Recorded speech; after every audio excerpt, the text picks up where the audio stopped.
श्री परमात्मने नमः। नारायणं नमस्कृत्य नरं चैव नरोत्तमं देवीं सरस्वतीं व्यासं ततो जयमुदीरयेत्।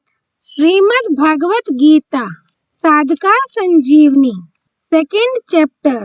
Contents of the Gita summarized. Introduction. Duryodhana mentioned the great warriors of the two armies, but Dronacharya did not utter any word. So Duryodhana became sad. Then Bhishma blew his conch loudly to cheer Duryodhana. Hearing the sound of his conch, the conchs, drums and cow horns etc. of the Kaurava army and the Pandava army blared forth. Afterwards, from the 20th verse, the dialogue between Lord Krishna and Arjuna began. Arjuna asked Lord Krishna to place his chariot between the two armies. The Lord, having placed the chariot between the two armies in front of Bhishma and Drona etc., asked Arjuna to behold those Kurus. Having seen his kinsmen, he was filled with so much of compassion and sadness that he, casting away his bow and arrows, sat on the seat of the chariot. Sanjaya starts the second chapter in order to tell Dhritarashtra what Lord Krishna said to Arjuna when he was overwhelmed with grief. Verses 1 to 10. Sanjaya describes the dialogue between Lord Krishna and Arjuna, mentioning Arjuna's sorrow and unmanliness. Sanjaya describes the dialogue between Lord Krishna and Arjuna, mentioning Arjuna's sorrow and unmanliness. Verse 1.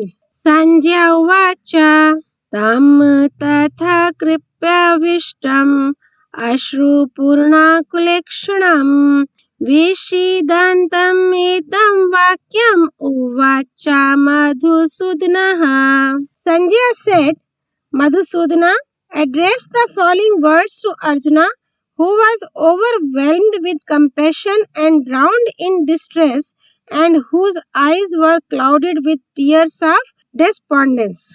Comment.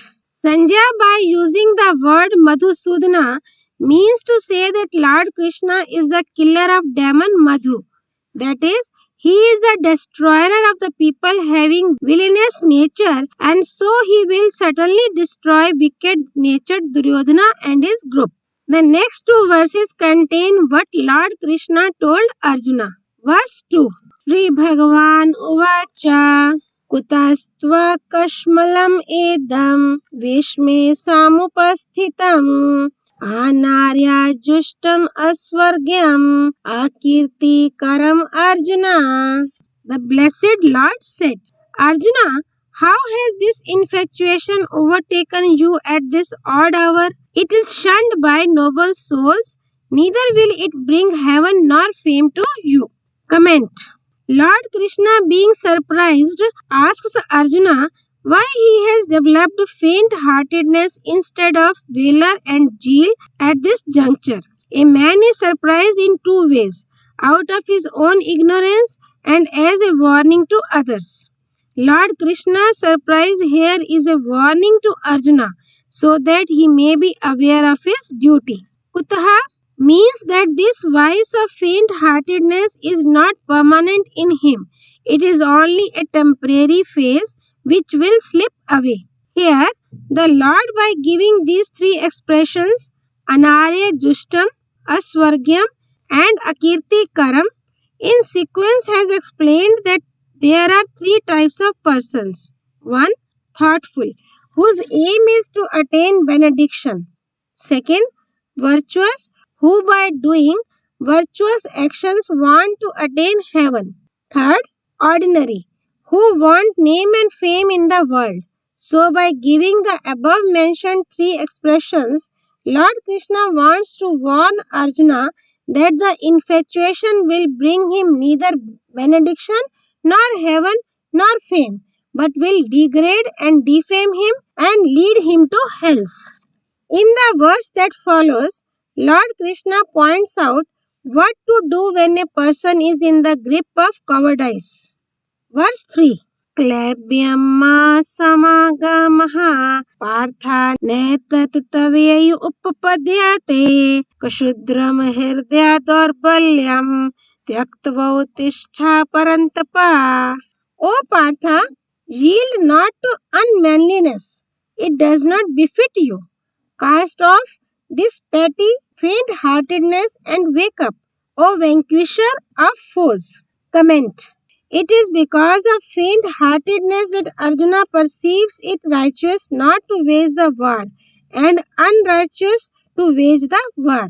Lord Krishna addresses Arjuna as Partha to remind him of Mother Kunti's message and arouse the feelings of bravery which befits the members of the warrior class. It means that he should not disobey his mother by showing unmanliness. Therefore, in order to warn him, Lord Krishna says that it is impotence rather than righteousness not to wage the war. So he should abandon this impotence.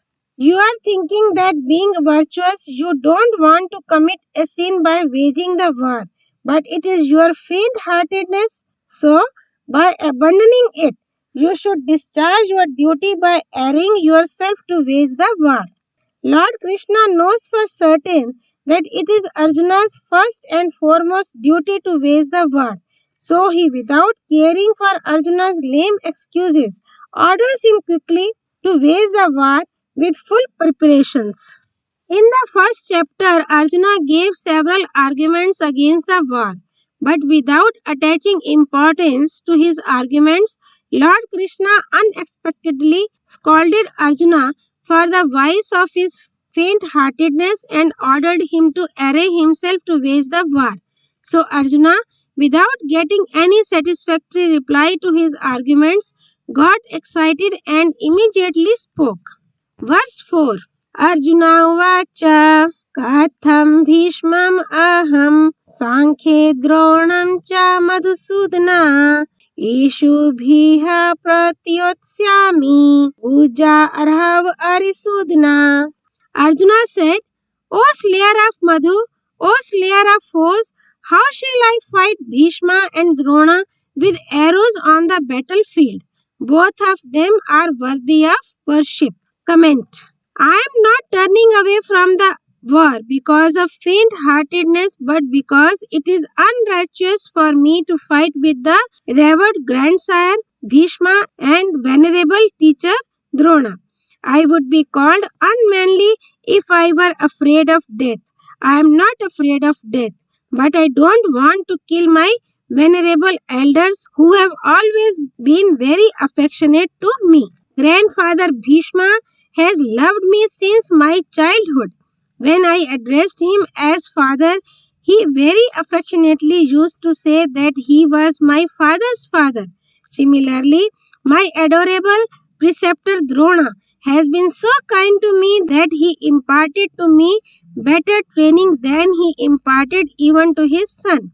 He taught the use of Brahma weapon, a kind of weapon which caused infallible destruction and was set in motion by incantation to both of us, but as far as its control or end is concerned, he taught only to me, not to his son. He also granted me the boon that no one would excel me in military science. So it is a mortal sin to wage war with them. Both Bhishma and Drona, being elderly, are venerable and adorable. They have a right to attack me, but it is deadly sin for me to fight against them with arrows. In the preceding verse, Arjuna, being excited, revealed his decision to Lord Krishna. Now being influenced by Lord Krishna's words and balancing his decision with that of Lord Krishna, he says, verse 5, Gurun atva hi mahanubhavan Shreyo bhogtum bhaksyam apiha loke hatvartha kamanstu gurun hyeva bhunjya bhogan rudhira pradigdhan.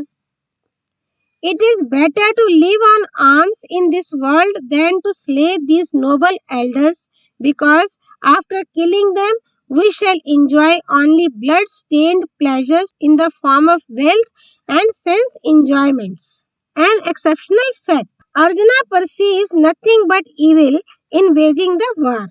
When an evil comes to us in the form of an evil, it is easier to do away with it than when it comes in the garb of something good. Ravana and devil Kalnemi couldn't be recognized by Sita and Hanuman respectively because both of them disguised themselves as sages. Similarly, Arjuna perceives that it is virtuous not to wage the war and it is an evil to wage the war, but he is completely mistaken. Hence, even Lord Krishna finds it difficult and time consuming to bring Arjuna round to the realization of this fact. Today, in the name of unity in the society, people are determined to abolish the caste stage of life system, Varna Ashrama, thinking of their action as virtuous. But they are not thinking about the disastrous consequences that this abolition will compel the people to lead a degraded and demonical life. In the same way, in the accumulation of wealth, people don't perceive falsehood, fraud, dishonesty, knavery, and trickery, etc., as evils. Thus, here before Arjuna also, an evil of unmanliness has disguised itself as righteousness, and thus he says how he can slay the noble elders.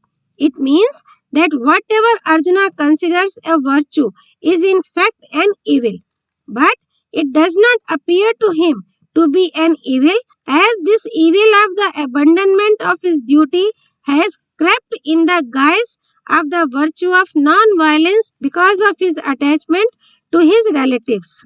The holy words of God has such a singularity of effect that they have exerted a deep and far-reaching influence on Arjuna, as a result of which he starts doubting the correctness of his decision not to wage the war.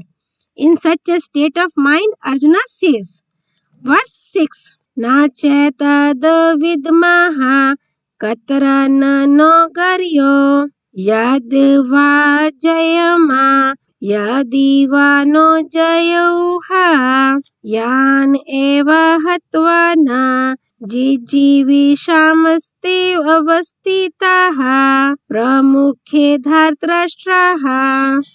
We don't know which is preferable for us to fight or not to fight, nor do we know whether we shall win or whether they will conquer us, the sons of Dhritarashtra, by killing whom we don't even wish to live, are arrayed against us. Comment. Here it does not mean that Arjuna has no confidence in his own power, but he is uncertain about the future because no one knows what may happen in future. Finding himself at the crossroads, Arjuna being restless, prays to Lord Krishna. Verse 7. Karpanya doshopahata swabhavaha prichami tvam dharma samudha chitaha yachreyaha syanishchitam bruhi tanme शिष्यास्ते aham shadhimam tvam prapanam. My nature is weighed down with the vice of faint-heartedness and my mind is confused with regard to duty. I entreat you, tell me what is decidedly good for me. I am your disciple. Do instruct me who have taken refuge in you. Comment. Arjuna, by accepting his faint-heartedness, says that first his nature, even by being a member of the warrior class, was weighed down with the vice of faint-heartedness, and secondly, his mind was confused with regard to his duty. Being overpowered by delusion, he could not take the right decision about righteousness. He was confused with regard to his duty. So, he entreats Lord Krishna to tell him what his duty is. In this verse, there are 4 points which need attention. 1. My nature is weighed down with the vice of faint-heartedness, and I entreat you because my mind is confused with regard to duty. 2. Tell me what is decidedly good for me. 3. I am your disciple. 4. Instruct me who have taken refuge in you. If we think over these 4 points one by one, we come to know that as far as the first point is concerned, the person to whom the question is asked is free whether he answers the question or not. The second point shows that it is his duty to answer. In the third, the responsibility to guide the disciple so that he may attain salvation goes to the teacher. In the fourth, the full responsibility for salvation of the disciple is the teacher's. In the previous verse, Arjuna takes refuge in Lord Krishna, but he thinks that Lord Krishna wants him to wage the war, which he regards as unrighteous, and so he will again order him to wage the war. Secondly, he thinks that perhaps he has not been able to convey his feelings to him. So, in the next verse, Arjuna clearly expresses his feelings to him against the war. Verse 8. Nahi prapashyami mamapanudyat yachokam uchchoshnam indriyanam avapya bhuma asapatnam redham rajyam suranamapi chadhipatyam. Even on obtaining undisputed sovereignty and an affluent kingdom on this earth and lordship over the gods, I don't see any remedy that can remove the grief which is drying up my senses. Comment. Arjuna thinks the Lord Krishna wants him to wage the war so that he may gain victory and kingdom, and thus his grief may be removed. But he is so grief-stricken that even the joy of victory is not likely to remove his grief. How sad I shall become after the death of my kinsman when I am so much grieved after thinking of it. If I grieved over the loss of the kingdom, it might be removed by gaining it, but I am grieved by thinking of the massacre of my kinsman.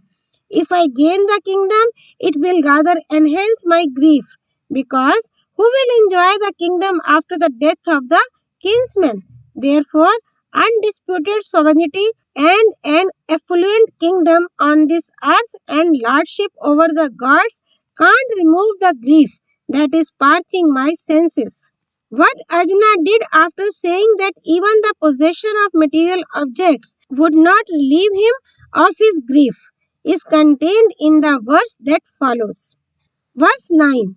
Sanjaya vacha evam uktva hrishikesham Godakeshah Prantpaha Nayosya iti Govindam Uktva Tushnim Babhuvaha. Sanjaya said, after addressing the Lord of the senses thus, Arjuna, the conqueror of sleep, said to him, I will not fight, and became silent. Comment. Arjuna honored the Lord's word and wanted to obey it. But after thinking seriously over what Lord Krishna had said and applying his own mind to his own thoughts, came to the conclusion that the war could result in providing him with an affluent kingdom, honor and fame, but it wouldn't wipe out his grief, worry and misery. Therefore, it was not befitting for him to wage the war. So Arjuna speaks his mind in clear words. I will not fight. Having declared his decision not to fight and having nothing more to say, Arjuna became quiet. In the next verse, Sanjaya describes what happened when Arjuna flatly refused to fight. Verse 10. Tam uvacha harishikeshaha prahasana iva bharta Senyor ubhyar madhyay vishidantam idam vachaha. O Bharata, Dhritarashtra, Sri Krishna, the Lord of senses, as if smiling, addressed the following words to desponding Arjuna in the midst of the two armies. Comment. Lord Krishna perceived that Arjuna's enthusiasm for the war had changed into grief. He smiled. In the 7th verse, Arjuna said, Do instruct me who have taken refuge in you. But in the 9th verse he says, I will not fight. So Lord Krishna smiled because the devotee who takes refuge in his preceptor just becomes an instrument in the hands of his preceptor, and the preceptor is fully responsible for the duty of the disciple. The disciple has no option but to obey his preceptor and do as his teacher wishes. Arjuna's declaration not to fight is practically a withdrawal as from his refuge in the Lord. Lord Krishna must have burst into laughter after hearing Arjuna's decision of not fighting, but he spoke smiling. When Arjuna said, I will not fight, Lord Krishna should have told him to do as he wished. But he thought that Arjuna was unable to take the right decision because he was overwhelmed with grief and worry. So there was an overflow of Lord Krishna's love for him. God, instead of paying attention to the words of his devotees, judges them by their feelings. Om Tat Sat.